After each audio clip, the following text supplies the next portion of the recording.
है, होल्ड रखने का सलाह रहेगा।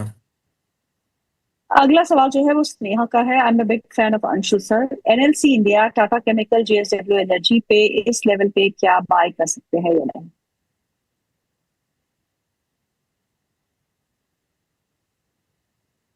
आपकी आवाज नहीं आ रही है अंशु। मैं आई बी वेरी फ्रैंक, मतलब मैं जिसको कहते हैं मुंहफट वाली भाषा में आपसे बोल दे रहा हूँ, आपको शेयर बाजार छोड़ देना चाहिए, आपको म्यूचुअल फंड में चले जाना चाहिए।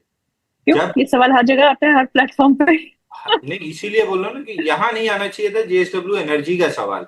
जेएसडब्ल्यू एनर्जी हर प्लेटफॉर्म पे 440 रुपए में चिल्ला चिल्ला के बोला गया था कि रेंज बॉटम पे है, यहाँ पे एक्यूमुलेट कीजिए, रेंज टॉप 576 रुपए है, वहां पे प्रॉफिट बुक कर लीजिएगा। कल का हाई लगा है 567।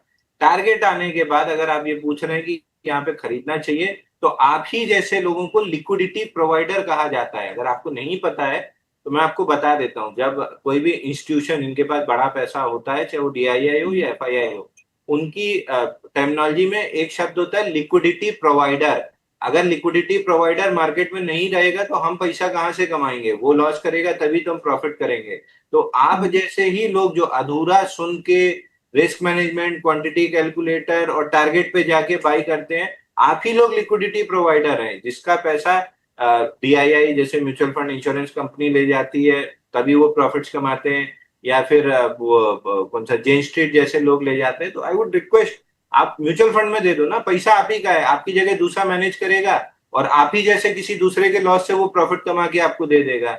मतलब 440 में आपको चाहिए नहीं था, आज जब टारगेट कंप्लीट हो रहा है तो सबको अदानी चाहिए, सबको आज जेडब्ल्यू एनर्जी चाहिए। तो ये जो लेके ना बैठ पाने की जो ये खुजली है ना, ये आपको कभी पैसा नहीं कमाने देगी। 440 में लेके कितना बोला था, तकिए के नीचे दबा के सो जाओ, 476 में उठना, बेच देना 576 में।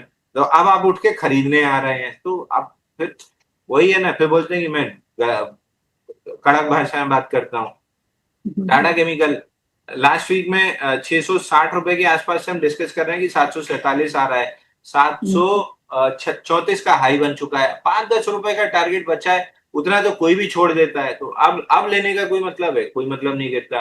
अब तब मतलब गिरेगा जब 734 का ब्रेकआउट लेगा, तो इस बार 747 निकालते हुए 830 रुपए निकलेगा, तो 800 747 के ऊपर बाई, 735-36 के ब्रेकआउट के बाद बाई करना है। एनएलसी इंडिया, ये ब्रेकआउट के दिन भी बताया था कि अभी ब्रेकआउट आ रहा है, या तो मोमेंटम प्ले कर लो 320 रुपए तक। तो हाई कितना लगा? 318.55, और ये हमने डिस्कस करना स्टार्ट किया था 284 से। अब जब ये पुल बैक आ रहा है, शांति से इस पुल बैक के लिए बैठे। ये सवाल वैलिड है आपका एनएलसी इंडिया का कि क्या इसमें यहाँ ले सकते हैं? तो पुल बैक में वेट के लिए ऑलमोस्ट जीएमडीसी जैसा पैटर्न है, या तो पुल बैक में जीएमडीसी पहले मिल जाए या एनएलसी इंडिया मिल जाए 282 के अराउंड, तो आप बाई कर सकते हैं। But quality of pullback shallow होना चाहिए। अगर कहीं भी एक बड़ी सेलिंग कैंडल बनी तो फिर अवॉइड कर देंगे, उस सेलिंग कैंडल का हाई क्रॉस होने का वेट करेंगे। तो एनएलसी इंडिया आपका क्वेश्चन वैलिड हो सकता है, लेकिन टाटा केमिकल और स्पेशली अगर आप जेएसडब्ल्यू एनर्जी पे सवाल पूछ रहे हैं, सही में आपको म्यूचुअल फंड में चले जाना चाहिए। चलिए अगला सवाल करते हैं। मंजू का सवाल है प्रदीप आपके लिए, और क्योंकि आपको जाना भी है। एक्मे सोलर 291 पे लिया है, अब क्या करें? Please advice. जी देखिए, एक्मे सोलर अभी 303 के लेवल पे चल रहा है। रेसिस्टेंस जोन से थोड़ा बहुत सेलिंग प्रेशर देखने को मिल रहा है, और मुझे लगता है कि एक बार आपको एक स्ट्रिक्टली स्टॉप लॉस 273 के लेवल पे मेंटेन करना चाहिए। एंड 315 इसके ऊपर क्लोजिंग होना वीकली टाइम फ्रेम में बहुत इंपॉर्टेंट। जब तक वो नहीं होगा तब तक यहाँ पे नेक्स्ट मूव आपको नहीं मिलेंगे। सो एक बार वेट करने का ही सलाह रहेगा। एंड डिस्क्लेमर मैम, जितने भी स्टॉक्स है इंडेक्स को लेके मैंने व्यू दिया है, कोई भी स्टॉक्स है इंडेक्स पे हमारा कुछ भी पोजीशन नहीं होता है, नो कॉन्फ्लिक्ट ऑफ इंटरेस्ट। ऐसा कुछ रहा है हम क्लाइंटों को भी देते हैं, हो सकते कुछ कॉल क्लाइंटों के पास हो, हमारे पास नहीं है। एंड स्टॉक मार्केट पे कुछ भी गारंटी नहीं होता, पास्ट परफॉर्मेंस फ्यूचर में इंडिकेट नहीं होता। जब भी आप इन्वेस्टमेंट कीजिए, कहीं आपका जो पर्सनल फाइनेंशियल एडवाइजर है उनसे सलाह लेने के बाद ही इन्वेस्टमेंट कीजिए। बहुत बहुत धन्यवाद मैम आपको एंड सारे ऑडियंस को। अरे मैडम स्टॉक तो बताते जाइए इतनी जल्दी में। मैडम मैडम एक मिनट, ये आपने हल्दर जी से कहा, हल्दर जी को जाना है तो ये कहाँ जाना है? ये किसी और चैनल पे जा रहे होंगे ना सर, टाइम तो हो गया ना इनका। अच्छा वही अब ये तो बताइए। डिनर पे जी जाना है, वो स्टॉक। डिनर डेट तो रात की है, अभी से जाके बैठ जाएंगे क्या वहां पे अरे इतनी जल्दी? वाह। जी मैं स्टॉक बता देता हूँ पहले, ठीक है। देखिए स्टॉक रहेगा वो है टाटा कैपिटल। टाटा कैपिटल का रिजल्ट आया है और टाटा कैपिटल मुझे अच्छा लगता है ओवरऑल। फंडामेंटली भी देखेंगे, मार्केट इतना नीचे आया लेकिन टाटा कैपिटल नीचे नहीं आया। और स्पेशली टाटा कैपिटल में मुझे लगता है कि 315 के आसपास का एक स्टॉप लॉस होना चाहिए। टारगेट यहाँ से आपको ऑलमोस्ट 380 और उसके बाद 435 440 का टारगेट यहाँ पे आना चाहिए। व्यू थोड़ा 2 से 3 क्वार्टर का लेके चलिए। टाटा कैपिटल में जब मूव आएंगे तो बहुत बड़ा यहाँ पे ब्रेकआउट पॉसिबल है। और कंपनी भी मुझे अच्छा लगता है, थोड़ा स्लो चलता है, इतना फास्ट फास्ट भागता नहीं है। 315 का स्टॉप लॉस के साथ डेफिनेटली बने रहना चाहिए। इसीलिए और डिनर डेट कहाँ की है नहीं ये भी नहीं नहीं, बता कोई दीजिए। नहीं, ये सब मैम सर वो बताते इसीलिए रहते हैं भाग रहा मेरे था, पास। वो इसीलिए भाग ठीक रहा है। था। अभी तो लंच डेट होना चाहिए, डिनर डेट कहाँ से होगी। अरे इतनी आतुरता कि अभी से लंच में डिनर के लिए जाके बैठ जाएंगे। चलिए प्रदीप, बहुत बहुत शुक्रिया आज प्रोग्राम में शामिल होने के लिए। चलिए अंशुल, आपसे हम बातचीत जारी रखते हैं और अगला सवाल ले लेते हैं। अगला सवाल जो है वो है सुमन का। सुमन बोलते हैं, कैन आई बाय शैली इंजीनियरिंग, KRBL और बाल Ganga paper at current market price? तो शैली दूसरा इंजीनियरिंग, हाँ, KRBL एंड बाल गंगा पेपर। उसका तो नाम बदल गया, एस्गार्ड अल्कोहल हो गया। और अभी डेटा ट्रेडिंग व्यू ने अपडेट नहीं किया है, बट हाँ आपको बाई करके चलना चाहिए। 37 रुपए के ऊपर मैं एक्सपेक्ट कर रहा हूँ कि अच्छी मूव आनी चाहिए।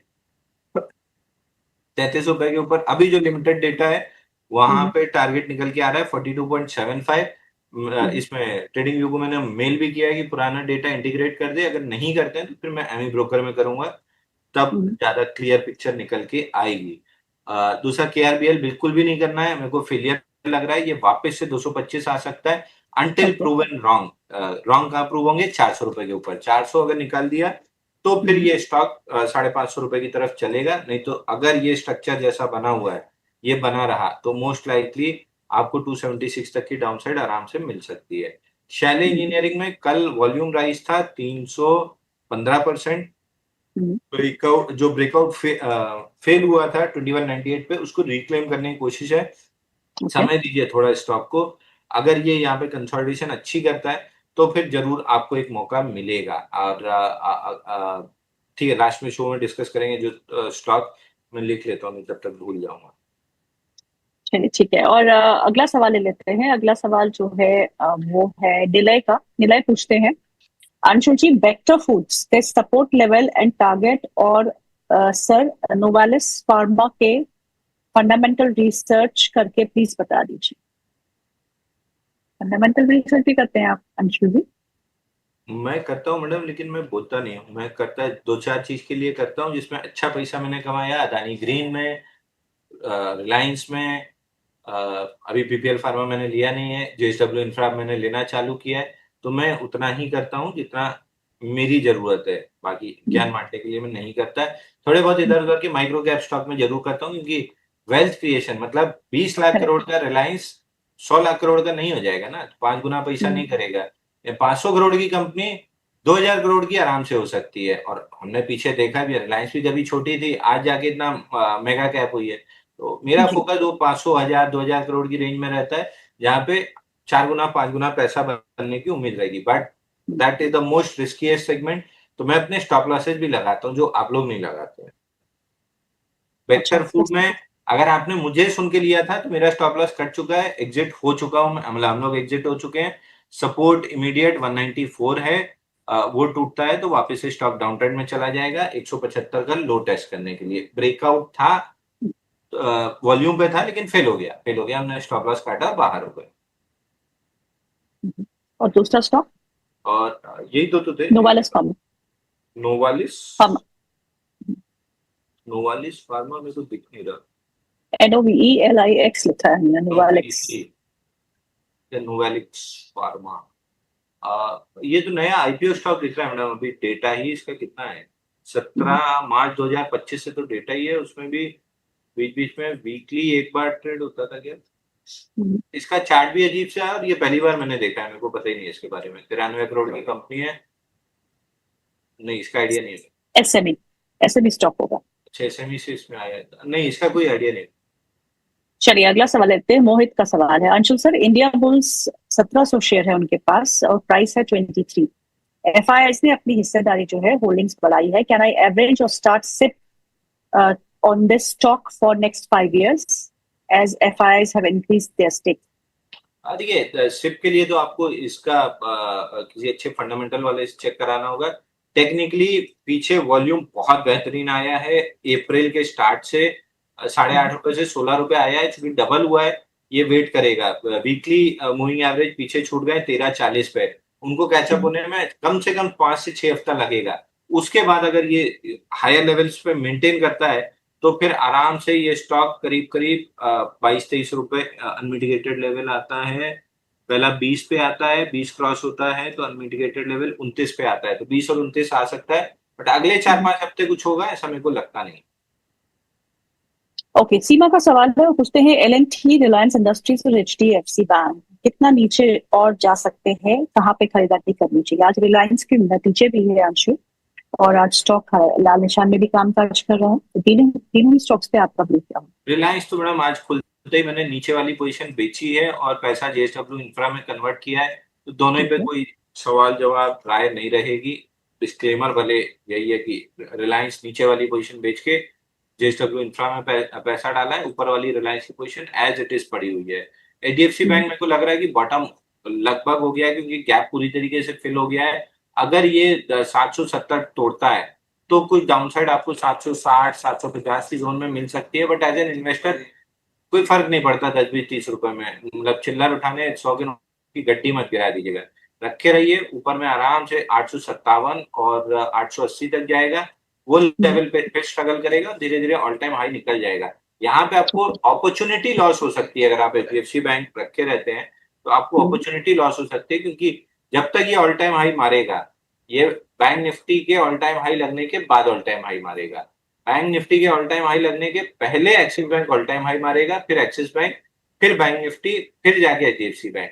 तो अपॉर्चुनिटी वाइज आप चौथे पायदान पे खड़े हैं। या तो एक पायदान ऊपर बैंक 20 में ही आ जाइए, या उसके ऊपर रिलेटिव स्ट्रेंथ आईसीआईसीआई बैंक में उसमें आ जाइए, या extreme high relative strength axis bank में उसमें आ जाइए तो भी बेहतर है। एल&टी नेचुरल रिएक्शन है, थोड़ा सा पुल बैक 39 59 38 53। ये लास्ट टाइम भी हमने डिस्कस किया था जब अनमिटिगेटेड लेवल इसने टेस्ट किया था 4140 का, कि ये नेचुरल रिएक्शन देगा करीब 3900 तक, वहां बाइंग अपॉर्चुनिटी बनेगी। तो वहां तक के लिए वेट कीजिए। अगर बाइंग अपॉर्चुनिटी बनी ऑन बुलिश एविडेंस तो फिर ये अपना ऑल टाइम हाई क्रॉस कर देगा। और ये एक एग्जांपल हो सकता है मैडम एल&टी के लिए। पर्टिकुलरली एल&टी में बार बार पिन पॉइंट कर रहा हूँ क्योंकि दो ही लोग थे पूरे मीडिया पे, एक गौरांग शाह और एक मैं, जो बार बार ये 3400 रुपए पे बोल रहे थे कि ये जितनी कहानी मिडिल ईस्ट में एल&टी की साइट्स में दिक्कत और फलाना और ढिकाना और ये सब पढ़ाया जा रहा है। आपदा में अवसर देख रहे हैं तो फटाफट पैसा कमा लेंगे, नहीं आप मुंह देखते रहेंगे। 3400 रुपए से 4100 रुपए आ गया है। 3900 की जगह 3800 या 700 तक भी पुल बैक कर लेगा, इससे कोई फर्क नहीं पड़ेगा। ये धीरे धीरे करके 5400 रुपए निकल जाएगा।